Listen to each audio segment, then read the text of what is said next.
గంటలో అరెస్ట్, 6 గంటల్లో బెయిల్. కాకపోతే ఆ బెయిల్ పేపర్స్ అనేవి కొంచెం లేటుగా రావడం వల్ల నిన్న రాత్రి ఆయన జైల్లో ఉండవలసి వచ్చింది. అంటే ఇంత ఇమీడియట్ రియాక్షన్ అనేది ఒక న్యాయ వ్యవస్థలో, ఇంత ఇమీడియట్ రియాక్షన్స్ అనేవి సామాన్య ప్రజల్లో అయితే ఎక్కడ కనిపించవు నాకు తెలిసినంత వరకు. బెయిల్ రావడం కానీ, లేకపోతే అర్ధరాత్రి బెయిల్ వచ్చినా కానీ దాన్ని కన్సిడర్ చేయడం కానీ, ఇవన్నీ కూడా న్యాయ వ్యవస్థలో సామాన్య ప్రజలకి లేవు. కానీ ఇక్కడ ఒక సెలబ్రిటీ అని చూసుండొచ్చు, లేకపోతే పాన్ ఇండియా స్టార్ అని చూసుండొచ్చు. కాకపోతే ఇక్కడ రాజకీయమా, లేకపోతే దీని వెనకాల ఈ అరెస్ట్ వెనకాల శక్తులు ఉన్నాయా, కుట్రాకోణం ఏదైనా దాగి ఉందా? ఎందుకంటే ఆయన A1 కూడా కాదు, A11. ఆయన A11 అంటే నిందితులు ఆయన A11గా ఉన్నారు.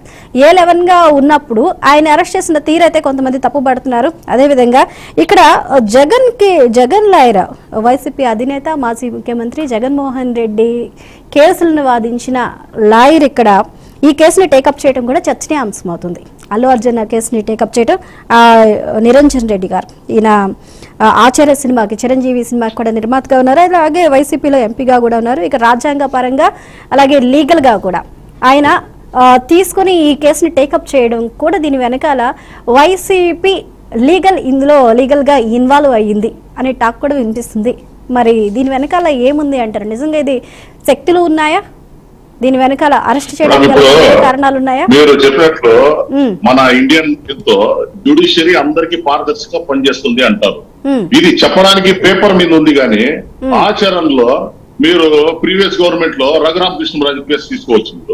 రఘురామ కృష్ణరాజు కేసు కింద కోర్టు, హైకోర్టు, సుప్రీం కోర్టు అంతా కూడా మ్యాటర్ ఆఫ్ 2 days లో జరిగిపోయింది అంతా, జడ్జిమెంట్ అంతా. అదే ఒక సామాన్యునికి, మీరు నాలాంటి ఏమైనా అయిందంటే ఇంత తొత్తరిగా కోర్టులు పనిచేస్తాయా అని చెప్పి సర్వసాధారణమైన ప్రతి ఒక్క పౌరుడు ఈ రోజు మాట్లాడే పరిస్థితి మనకు కనబడతాం. ఈ రోజు హైకోర్టులో నిన్న స్క్వాష్ పిటిషన్ అల్లు అర్జున్ గారు ఈ ఎఫ్ఐఆర్ ని కొట్టేవాళ్ళని చెప్పి వాళ్ళు ఒక స్క్వాష్ పిటిషన్ అనేది వాళ్ళు ఫైల్ చేయడం జరిగింది. కానీ ఆమోగమోగాల మీద 4 గంటల మీద దాని మీద విచారణ జరిగి ఇమీడియట్ గా ఆర్డర్స్ కూడా రావడం జరిగింది. జ్యుడిషియర్ని క్వశ్చన్ చేసే అంత స్థాయిలో మేము లేము. కానీ ఏదైతే ఈ డిసిషన్స్ వస్తా ఉన్నాయో, ఈ డిసిషన్స్ ఖచ్చితంగా సర్వసాధారణంగా ఉన్న పౌరులందరూ కూడా దీని మీద చర్చించుకునే పరిస్థితి కనబడతా ఉంది. ఎందుకంటే అదే నిరుపేద అయితే ఇంత త్వరగా కోర్టులు పనిచేసేవా, ఇంత తొందరగా వాళ్ళకి డిసిషన్స్ వచ్చేవా, ఇంత తొందరగా ఈ ప్రాసెస్ అంతా ముగిసేదా అని చెప్పి ఇప్పుడు మ్యాటర్ ఆఫ్ 6 hours లో టోటల్ ప్రాసెస్ ముగిసిపోయింది. పోయితే కోర్టులో ఫైల్ చేయడము, కోర్టు తీర్పు వెలువరించడము, దాన్ని జైలుకి పంపించడము, జైలు నుంచి వాళ్ళు రిలీజ్ అవడం, ఏదో ఒకటి రిలీఫ్ వచ్చి అల్లు అర్జున్ గారు బయట వచ్చే పరిస్థితి మనకు కనబడతా ఉంది. కాబట్టి ఈ జ్యుడిషియరీ అందరికీ ఇలాగే పనిచేస్తే ఎవరు దీన్ని విమర్శించే పరిస్థితి లేదు. కానీ ఖచ్చితంగా కొందరు విఐపీలకు, కొందరు వీళ్ళకి మాత్రమే ఇది పనిచేస్తా ఉంది. మళ్ళీ మన కాన్స్టిట్యూషన్ ఏం చెప్తుంది, అందరికీ సర్వసాధారణంగా అన్ని హక్కులు ఉన్నాయంటారు. ఈ అన్ని హక్కులు ఎవరికి ఉన్నాయో ఎవరున్నారో అనేది దీన్ని సపరేట్ గా డిబేట్ పెట్టి మీరు మాట్లాడాల్సిందే. రెండవది, అల్లు అర్జున్ గారు చూస్తా ఉండే విషయమే. ఈ రోజు మన డిబేట్ లో మన వేరే వస్తువులు మాట్లాడుతా ఉన్నారు. పోలీస్ డిపార్ట్మెంట్ వాళ్ళు దాన్ని ఆయన పర్మిషన్ ఇవ్వలేదు, హీరోయిన్ రాకూడదని చెప్పినారు అని చెప్పి స్పెసిఫిక్ గా ఆర్డర్ ఉంది అని వాళ్ళు చెప్తా ఉన్నారు. అది ఉందో లేదో నాకు వరకు తెలియదు. కానీ సంధ్యా థియేటర్ వాళ్ళు పర్మిషన్ అప్లై చేసలేదని మాత్రం పోలీసు ఇవ్వడం వాస్తవం. ఇప్పుడు హోమ్ డిపార్ట్మెంట్ మన రేవంత్ రెడ్డి గారి చేతిలోనే ఉంది. వాళ్ళకి ఇంటెలిజెన్స్ డిపార్ట్మెంట్ వాళ్ళ దగ్గరే ఉంది. ఒక హీరో వస్తే ఎంతమంది వస్తారని వాళ్ళకి తెలుసు. ప్రివెంటివ్ గా వాళ్ళు ముందే కూడా దానికి తీసుకొని ఉండొచ్చు కదా. రెండవది, హోమ్ డిపార్ట్మెంట్ ఇప్పుడు రేవంత్ రెడ్డి గారి చేతిలో ఉంది. ఇక్కడ ఎవరైనా చనిపోయినారంటే వాళ్ళకి బాధ్యత లేదా? హోమ్ డిపార్ట్మెంట్ దీనికి బాధ్యత లేదా? దానికి ఖచ్చితంగా పోలీస్ డిపార్ట్మెంట్ వాళ్ళు దానికి సెక్యూరిటీ అనేది చేసిండాల్సిందే. వాళ్ళు చేయలేదంటే ల్యాప్టాప్స్ వాళ్ళ దగ్గర కూడా ఉన్నాయి కదా, వాళ్ళకి ఇంటెలిజెన్స్ రిపోర్ట్లు ఉన్నాయి. ఒక పాన్ ఇండియా స్టార్ వస్తా ఉండని చెప్పి తిరస్కరించినారని అయితే నాకు ఇప్పటివరకు తెలియదు. మాధ్యమాల్లో ఇప్పుడు చెప్తా ఉండేదే కానీ ఇప్పటివరకు నా దగ్గర అయితే వాళ్ళు తిరస్కరించినారని చెప్పి ఇన్ఫర్మేషన్ అయితే లేదు. మూడవది, ఒక హీరో వస్తానంటే వాళ్ళ కలెక్షన్స్ ఇప్పుడు భక్తులు చెప్పినారు 300 కోట్లు వస్తాయి, 600 కోట్లు వస్తాయి, 1000 కోట్లు వచ్చినప్పుడు వాళ్ళకి జిఎస్టీ కూడా వస్తా ఉంది కదా మేడం. బెనిఫిట్ షో పెడతారంటే బెనిఫిట్ షో మీద కూడా 24% జిఎస్టీ వాళ్ళకి వస్తుంది. అందరూ వాళ్ళ డబ్బులు తీసుకొని వాళ్ళు యాక్ట్ చేసినారు, వాళ్ళకి యాస్ టు ఫేస్ అన్నప్పుడు గవర్నమెంట్ కూడా అదే డబ్బులు సంపాదించుకుంటా ఉంది కదా. వాళ్ళ తరఫున వాళ్ళు ఎందుకు చేయలేకపోయినారు దీన్ని? ఇంకొకటి, ఈ రోజు అల్లు అర్జున్ A11 గా పెట్టారు ఈ కేసులో.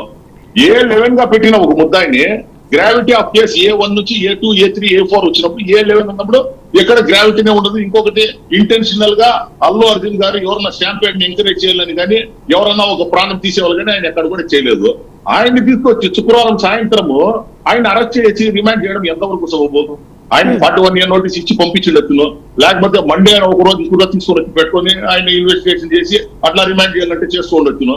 ఈ ఫ్రైడే సాటర్డే ఎవరు చేస్తారు? మామూలుగా పొలిటికల్ లీడర్స్ ఏదైనా హై ఇన్ఫ్లుయెన్షియల్ ఉండే కేసెస్ మాత్రమే ఈ ఫ్రైడే తీసుకుపోయి లోపల పెట్టి పొలిటికల్ వెండేజ్ అవ్వడం వల్ల మాత్రమే లోపల వేస్తారని చెప్పి మనకు తెలిసిందే. అట్లాంటిది ఆయన తప్పే లేదు, ఆయన ఆల్రెడీ రెస్పాండ్ అయినాడు.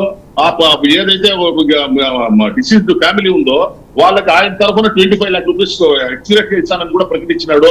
అన్ని విధాలుగా ఫిల్మ్ యూనిట్ ఆ ఫ్యామిలీని ఆదుకుంటుందని చెప్పినాడు. ఇప్పటి వరకు గవర్నమెంట్ ఎవరైతే జిఎస్టీ సంపాదించుకుంటా ఉన్నారో ఈ ఫిలిం వచ్చి ఎన్ని ఎక్కువ కలెక్షన్ వస్తుందో దాంతో ఇండైరెక్ట్ గా ఎవరైతే లబ్ధి పొందుతా ఉన్నారో వాళ్ళైతే ఈ రోజు వరకు కూడా దాని గురించి అసలు ఈ రోజు ప్రకటన కూడా చేయలేదు. కానీ ఆయన ఒక బాధ్యతమైన పౌరుడుగా ఒక జరిగిన వాళ్ళ ఒకే మాట చెప్పినాడు. అల్లుడు మన వాళ్ళకు జరిగిన డీప్ సారో వాళ్ళకి పోయింది మేము తిరిగి ఇవ్వలేము, కానీ మా వాళ్ళ అయిన సాయము మేము ఆర్థిక సాయం చేయగలుగుతాము, అన్ని విధాలుగా ఆదుకుంటామని చెప్పినాడు. అట్లా ఉండే ఒక హీరోని ఈ టైంలో అరెస్ట్ చేయడం తప్పని చెప్పి నేనంటా ఉన్నాను. ఇంకొకటి రేవంత్ రెడ్డి గారు ఇంకా కొంచెం హుందాగా ఈ ఇన్సిడెంట్ మీద వాక్యాన్ని తింటే ఆయన హుందాగా ఉండేది. కానీ ఆయన కామెంట్స్ కూడా సభ్య సమాజం ఎవరు కూడా ఆయన సమర్థించే పరిస్థితి ఈరోజు లేరు. ఒక హీరో డైరెక్ట్ గా ఆయన ఏమైనా చేసేదానికి ఇది చేసింటే is in no way connected with stampede. ఏదో ఎందుకు ఇప్పుడు ఇంట్లో వాళ్ళ సినిమాలు చూస్తూనే తెలుస్తుంది, కానీ ప్రేక్షకులతో సామాన్యులతో ఒక ఫీల్ ఉంటుంది, వాళ్ళకు ఒక ఉత్సాహం ఉంటుందని చెప్పి ఆయన ఆ రోజు థియేటర్కి రావడం జరిగింది. అది టోటలీ అన్ఫార్చునేట్ ఇన్సిడెంట్. ఎవరు కూడా దాన్ని చేసే పరిస్థితి ఏదో జరిగిపోయిన దానికి అది ఒక హీరోకి ఆపాదించడము, డబ్బులు తీసుకొని చేస్తున్నారు కదా వాళ్ళు చేసిన ఇలాంటి కామెంట్ చేయడం కూడా నేనైతే దీన్ని సమర్థించను. ఖచ్చితంగా పోలీస్ డిపార్ట్మెంటే దీంతో ఫెయిల్ అయింది.